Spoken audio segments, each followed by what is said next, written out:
Ustaz, apakah benar membaca surat Yusuf itu menjadikan wajah kita ganteng berseri, Ustaz? Silakan praktekkan, baca 70 kali tamat. Kalau belum juga ganteng 700 kali. Belum juga ganteng 1000 kali. Itu saya uji. Kalau tidak terbukti berarti tidak benar. Ini kan cerita-cerita orang saja. Kajian Riyadhus Shalihin 7 tahun yang silam. Ketika awal-awal pengajian Riyadhus Shalihin, apa bedanya dengan hari ini? Kan masih ada foto-fotonya. Kalau dulu yang hadir itu sedikit, tidak sebanyak ini. Tapi hampir semuanya punya kitab Riyadhus Shalihin. Kalau sekarang yang hadir banyak, kitabnya sedikit. Kalau dulu orangnya sedikit, kitabnya banyak. Ya, minta sajalah uang ke orang tuanya untuk beli terjemahan Riyadhus Shalihin. Nah, rugi antum, perlu sampai antum tua nanti. Ustaz pun kadang kalau diminta orang ceramah terdesa, yang Ustaz ambil itu adalah kitab Riyadhus Shalihin. Ah, ini yang diceramahkan nanti. Karena kan temanya banyak hadis-hadis Nabi. Kita mendengar juga laqad kana lakum fi Rasulillah uswatun. Nabi Muhammad itu tauladan kita, idola kita, tapi kita tidak ingin tahu, tidak mau belajar hadis-hadis Nabi. Bagaimana mungkin kita bisa menjadikan Nabi Muhammad sebagai uswah? Jadi si Upi, si John, anak-anak Ustaz semuanya yang ganteng, yang cantik, yang serius, yang main-main, ya milikilah kitab terjemahan Riyadhus. Yang mau membeli insya Allah dimudahkan Allah rezeki orang tuanya, amin. Nah, yang mau membeli Riyadhus Shalihin insya Allah semuanya sampai ke Mekah, amin. Jadi khusus doa kita untuk orang yang mau bermodal, mengeluarkan modal untuk membeli kitab terjemah Riyadhus Shalihin. Ya, kita lihat beberapa pertanyaan ya. Ini kira-kira sopan tak? Wajib baca, tanda serip pula 2. Ya Ustaz, ini perintah ini nak. Tapi semoga-moga niatnya baik. Allahu Akbar. Allah. Nah, makanya tulisan di luar ini ternyata benar ya. Karena setelah wajib Ustaz strip itu ada, ya Ustaz, ada gambar love-nya. Luar biasa. Ini insya Allah Ustaz abadikan, Ustaz tulis di Facebook dan Instagram Ustaz. Semoga tangan yang menulis ini putra putri tadi. Semoga tangan yang menulis ini mendapat hidangan dari bidadari di surga nanti ya. Apa ditulisnya? Luar biasa. Ini mengingatkan kisah cinta Ustaz dengan kampus 1000 kenangan ini. 10 Agustus 2004 Ustaz jadi guru pertama kali di MAPK. Maka besok tanggal 10 ya. Besok adalah tepat 19 tahun Ustaz telah menjadi guru di kampus tercinta ini. Semangat Ustaz. Ya, demikianlah waktu berlalu. Ustaz ternyata masih di sini. Sedangkan generasi datang silih berganti. Sekarang sudah 19 tahun ya. Murid Ustaz alhamdulillah sudah banyak pula jadi guru. Nah, Ustaz Sukri, Pak Wen lah, itu teman Ustaz. Ya, Ustaz Heru dan lain-lain ya, sudah banyak murid Ustaz jadi guru. Dan sudah banyak pula yang jadi doktor. Kemarin perempuan ya, Nurul Etika. Doktor dia di UIN Ciputat. Tamatnya mungkin sekitar tahun 2011. Sebelumnya juga ada yang putri jadi dokter, namanya Dokter Asmaul Husna. Ada pula yang dokter di luar negeri. Nah, inilah luar biasa ya. Ada yang dokter di Sudan, ada yang dokter di Mesir. Madinah belum ada. Ya, semoga yang menulis ini nanti bisa pula sampai ke jenjang doktor ya. Amin. Ya, ternyata 19 tahun banyak suka duka di Man Kota Baru. Bisa pula menjadi sebuah buku nak pengalaman seorang guru. Judulnya Guru Biasa-biasa saja, tapi murid harus luar biasa. Ini judul tulisan nanti kalau ingin Ustaz menulis, tapi Allahu a'lam. Ketika Ustaz mengajar dulu 10 Agustus 2004, masjid ini belum ada. Masih masjid lama yang mulai hancur ketika gempa 2007 dan disempurnakan kehancurannya tahun 2009. Jadi 2007 masjid ini hancur bagian depannya, kemudian bagian sudut, tapi tetap orang salat di sini. Awalnya pindah sebentar ke aula, tapi tetap kembali ke sini. 2009 atau gempa berikutnya, baru gempa yang besar lagi, hancur semuanya, dan mungkin dipakai lagi. Dipindahkan masjid ini ke aula. 2010 dimulai pembangunan masjid ini. 2012 Januari mulai salat di masjid ini. Sampai hari ini sudah habis uang 3 miliar. Hutang tersisa 32.500.000 dan 6 tahun terakhir tidak pernah dibantu oleh asrama, tidak pernah dibantu oleh komite. Teganya. Ya, dari sumbangan alumni, orang-orang yang peduli, kemudian dari infak Senin, infak Jumat. Maka antum biasakanlah, perbanyaklah infak hari Senin dan hari Jumat. Dan ada pula lokal, kata guru yang mengumpulkan kemarin Bu Yani, ada lokal itu yang tak pernah mengumpulkan infak untuk masjid Ustaz. Astaghfirullah.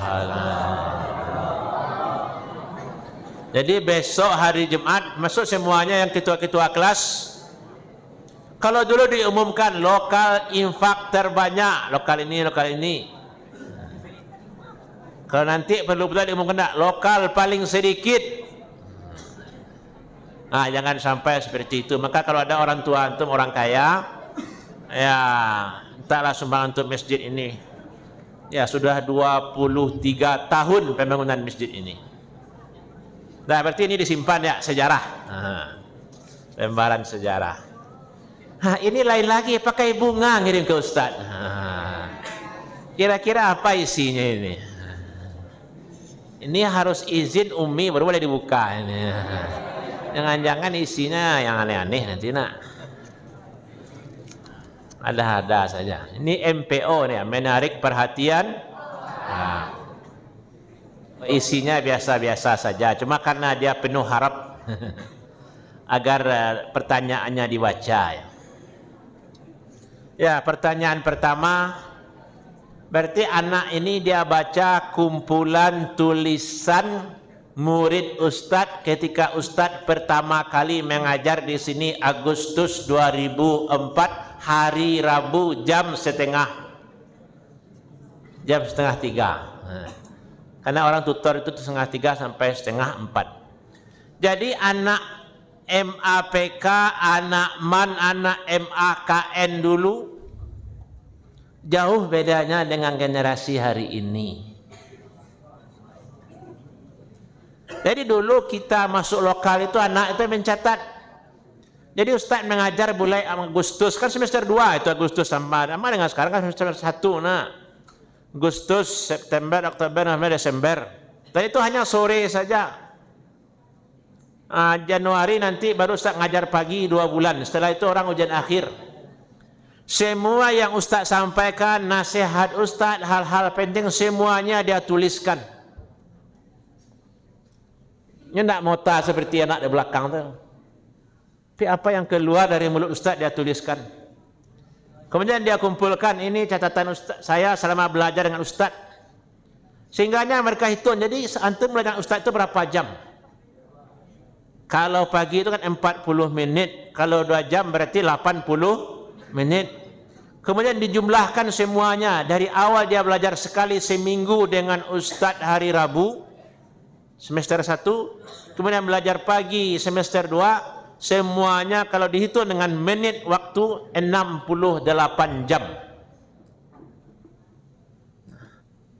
Dan catatan itu selesai dia belajar, dia kembalikan ke Ustaz. Ustaz, ini catatan saya selama belajar dengan Ustaz.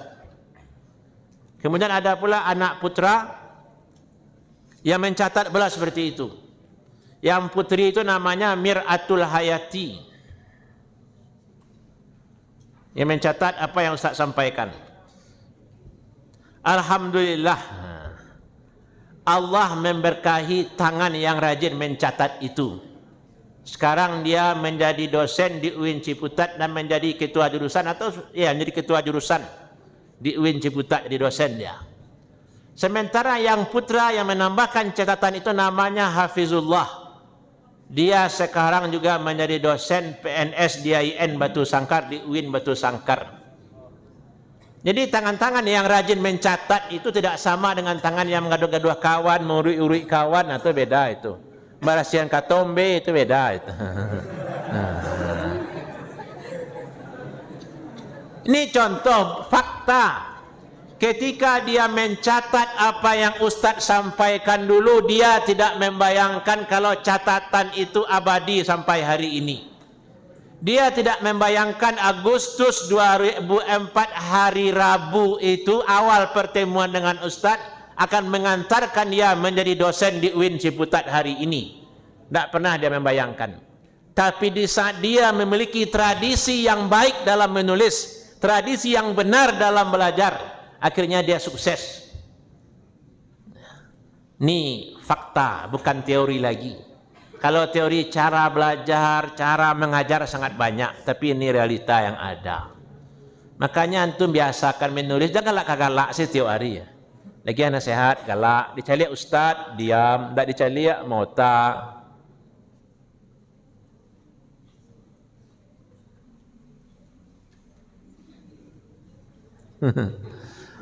Nah, ini contohnya.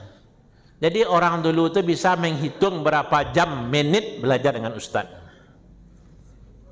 Dan ada juga generasi setelah itu yang sekarang jadi penulis. Namanya Yusrina Sri. Kalau Mir'atul Hayati orang Padang Panjang, Hafizullah orang Sijunjung, Sibusua. Tapi namanya harum sampai hari ini. Sering Ustaz sebut-sebut. Kemudian ada lagi yang rajin menulis. Namanya Yusrina Sri, juga dia tuliskan pelajaran dia selama belajar dengan Ustaz. Kemudian dia kembalikan ke Ustaz, dia berikan ke Ustaz, namanya lupa Ustaz. Tapi buku yang dia karang masih ingat Ustaz, Bangga Jadi Perempuan. Dan baru-baru ini juga dia juga menulis buku dan sudah terbit. Sebenarnya di Facebooknya juga ada. Dan ada pula murid Ustaz yang luar biasa, orang Pariaman, mungkin sebagian ada yang kenal. Mardian Novita MZ. Ada yang kenal nak? Di umur 20 tahun dia sudah terbang 35 kali dengan pesawat. Ada catatannya itu.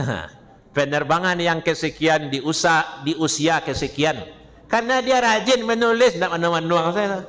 Nah, jadi tulisan itu adalah sebuah kekuatan.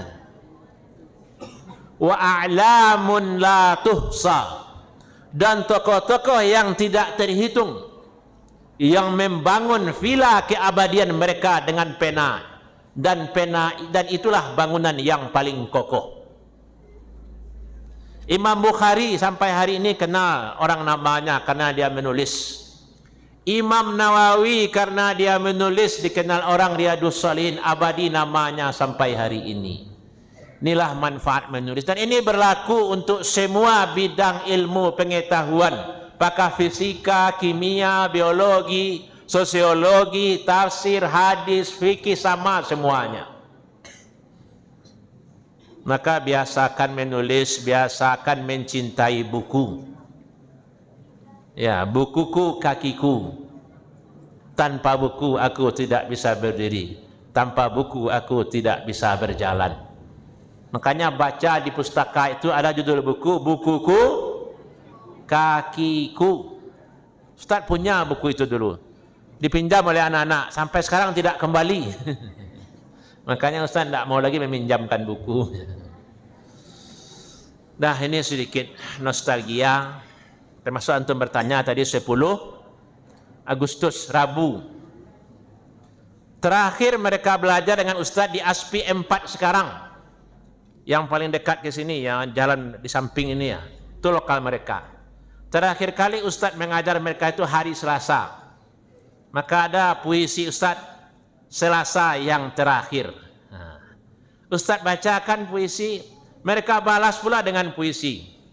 Yang membalas puisi pun tidak sia-sia. Hari ini dia menjadi hakim di Siak Riau.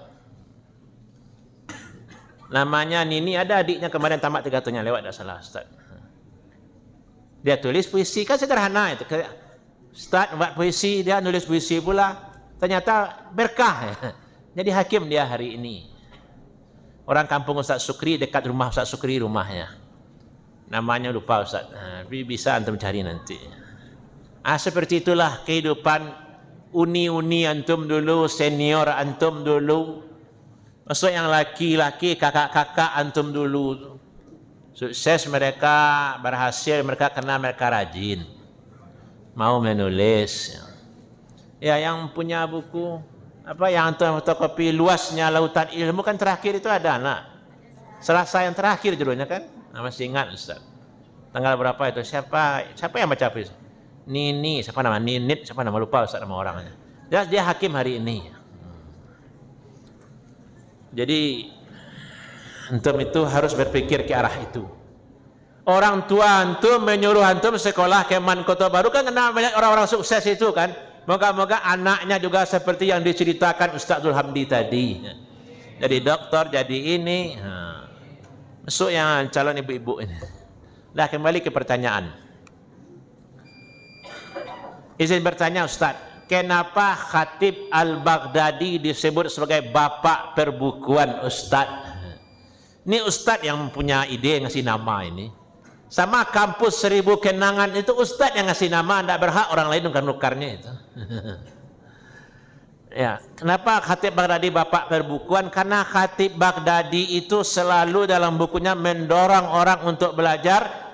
Dan yang lebih menonjol lagi, Khatib Baghdadi selalu menyuruh orang untuk mencatat. Semua yang dia dengar, catat.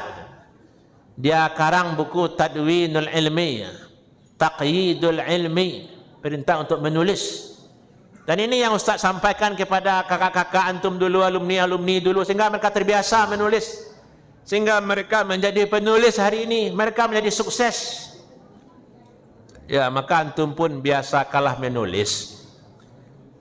Seharusnya orang yang rajin baca novel harus rajin menulis. Orang yang rajin baca novel, banyak baca buku tapi tidak bisa menulis, berarti dia bukanlah pembaca yang benar. Dalam teori penulisan, teori perbukuan, pembaca yang baik akan menjadi penulis yang baik. Kalau antum sudah banyak baca buku, banyak baca novel, tapi tidak pernah bisa menulis, berarti antum bukanlah pembaca yang baik. Ada yang salah itu, coba koreksi. Jadi Khatib Baghdadi ini sangat banyak menganjurkan untuk menulis, sehingga dia disebut bapak perbukuan. Kemudian Ustaz, kenapa ulama banyak meringkas kitab karangan Imam Syafi'i? Ya, karena buku itu tebal sekali, tidak semua orang bisa mempelajarinya. Maka diringkas untuk pemula. Yang kuat semangatnya, kuat minat baca, dibacanya buku yang tebal. Yang kurang dibacanya buku ringkasan. Dan masuk Riyadhus Shalihin ini ada pula yang meringkasnya, dikurangi hadisnya. Ya, karena seperti itulah dalam dunia perbukuan, ada yang meringkas, ada yang memperluas, mensyarah, menguraikan, ada pula yang menyusun ulang buku-buku yang dikarang oleh ulama terdahulu. Dan itu berjalan dari waktu ke waktu, dari tahun ke tahun ya. Untuk tujuannya untuk menghidupkan ilmu pengetahuan. Allahumma shalli ala Muhammad wa ala ali Muhammad. Nah, mubazir pula kalau dibuang nak. Nah, lihat saja besok di Instagram Ustaz. Nah, pertanyaan anak bujang. Kalau anak bujang ini tidak ada yang menggoda ini. Kalau tadi kan pakai bunga kan. Kalau anak bujang ini polos semuanya. Apa hukum alat musik? Memainkan alat musik nyanyian, salawat bercampur musik. Bagaimana hukumnya Ustaz? Mohon penjelasannya Ustaz. Syukran Ustaz. Di dalam hadis memang tertulis kan datang satu masa nanti orang itu menghalalkan alat musik. Memang ada hadis-hadis melarang masalah nyanyian, mazamir, suara-suara setan. Yang pasti kalau nyanyian itu mengarah kepada keburukan sudah pasti buruk, agama tidak menyukainya. Kalau yang menyanyikan itu tidak sesuai dengan syariat, tidak menutup aurat di depan laki-laki yang bukan mahram, sudah pasti itu salah, tidak perlu pula kita perdebatkan. Yang diperdebatkan itu adalah masalah musik ini. Apa hukum asal musik? Halal atau haram? Tapi kalau musik digunakan untuk yang haram itu sudah pasti haram. Tapi kalau musik digunakan untuk yang tidak haram, apakah haram? Ini yang diperdebatkan oleh ulama. Jadi kalau orang dangdut, salawatan dengan goyang-goyang itu tidak perlu pula ditanya, sudah pasti saja tidak boleh itu. Jadi yang diperdebatkan di saat alat musik digunakan untuk nyanyian atau untuk hal yang baik seperti untuk upacara hari Senin umpamanya. Itu apa hukumnya? Jadi kalau ulama sudah beda pendapat, ya terserah kita mau milih yang mana, setuju atau tidak setuju. Nah, itu. Yang jelas musik itu cenderung melalaikan, maka hati-hati sajalah. Jangan sampai antum lalai dengan musik, apalagi HP. Guru nyuruh dengan tugas dengan HP. Kalau anak baru sekarang laptop, nah itu susah guru meriksa nanti. Jadi kita sajalah yang mampu, yang harus mengendalikan diri. Karena dibilang haram pun orang yang candu akan tetap juga melihatnya. Jadi kita sajalah yang bijaksana dengan diri kita. Ustaz, salat subuh, isya, maghrib bacaannya dijaharkan. Kalau zuhur, asar kenapa disirkan Ustaz?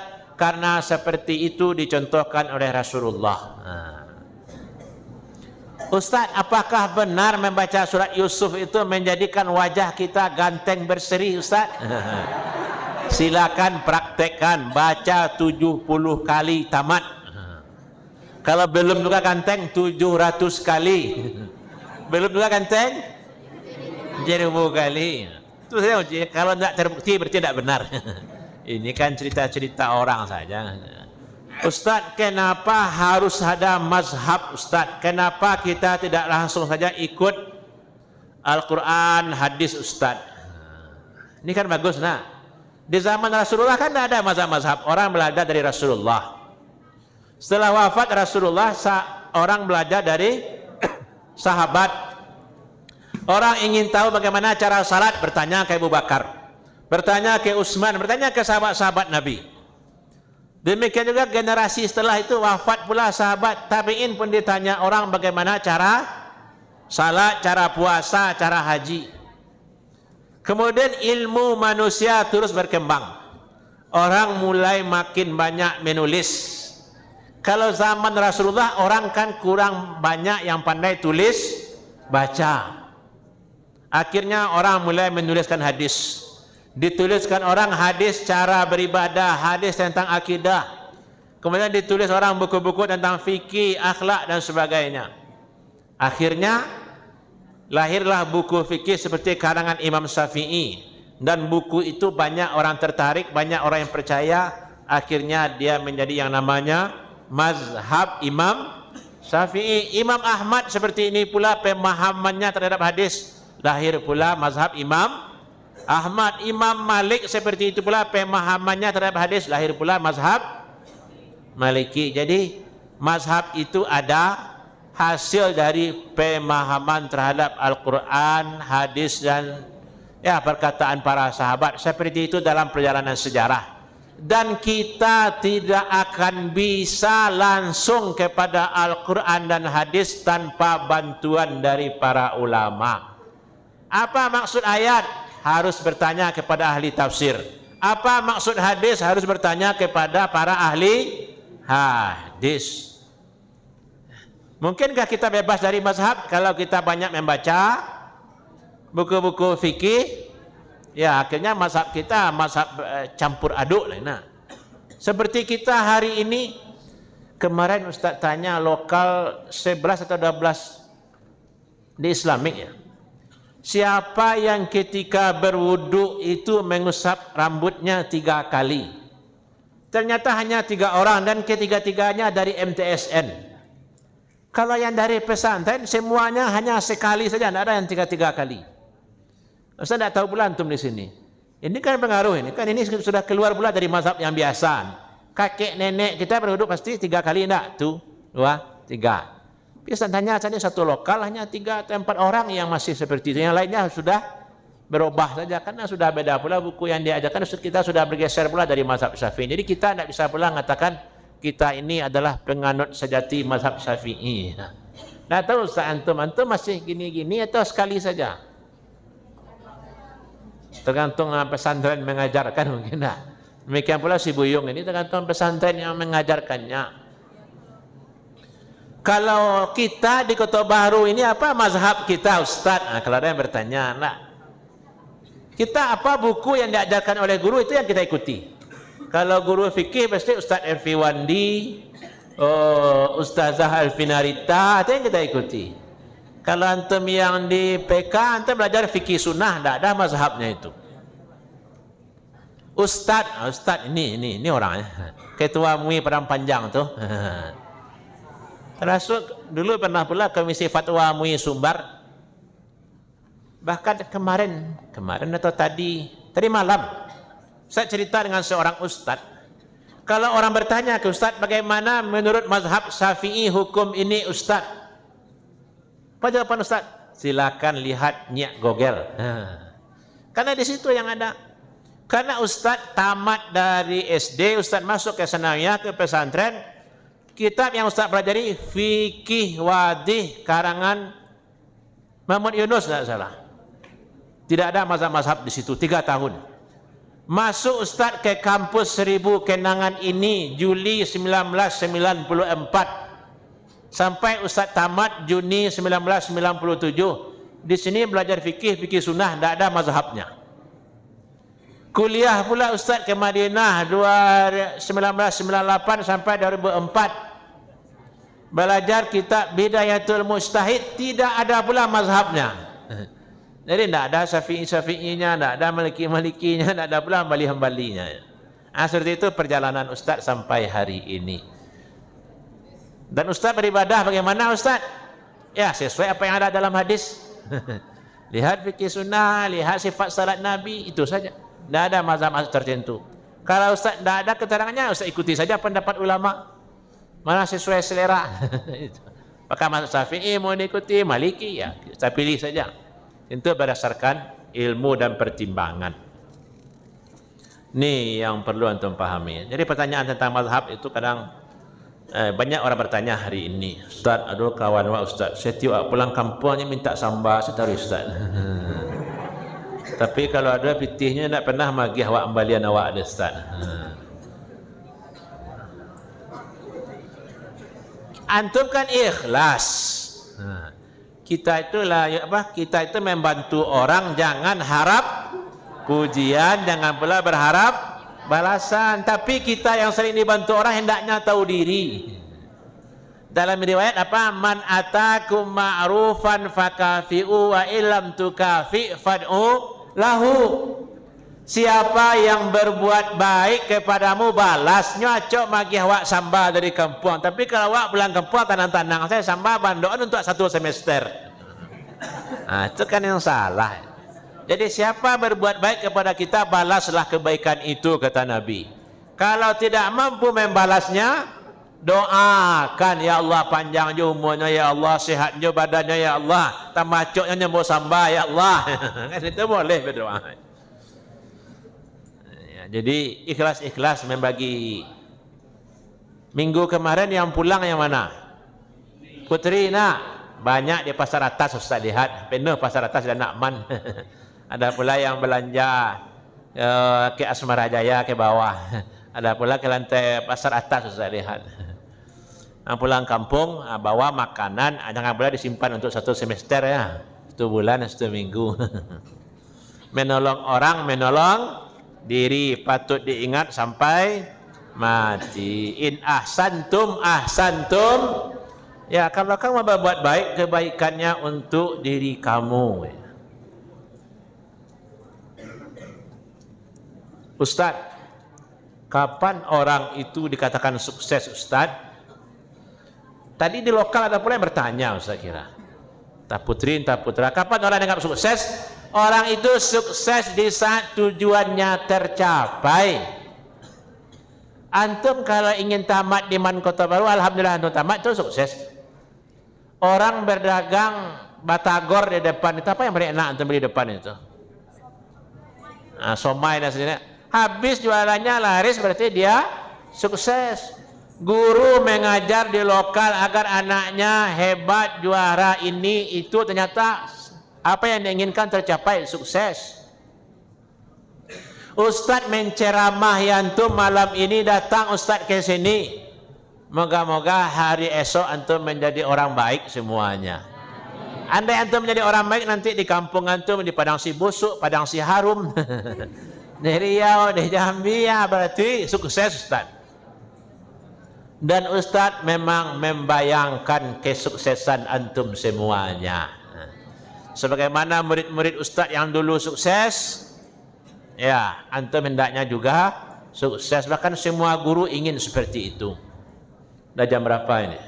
Dah 2 lagi.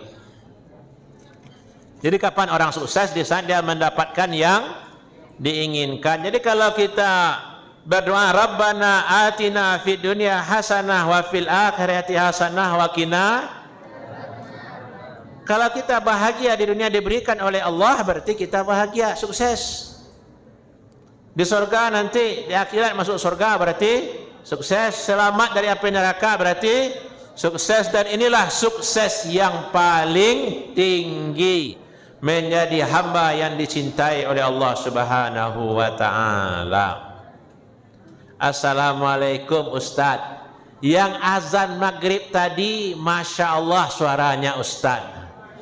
Ustaz juga tidak tahu siapa yang azan.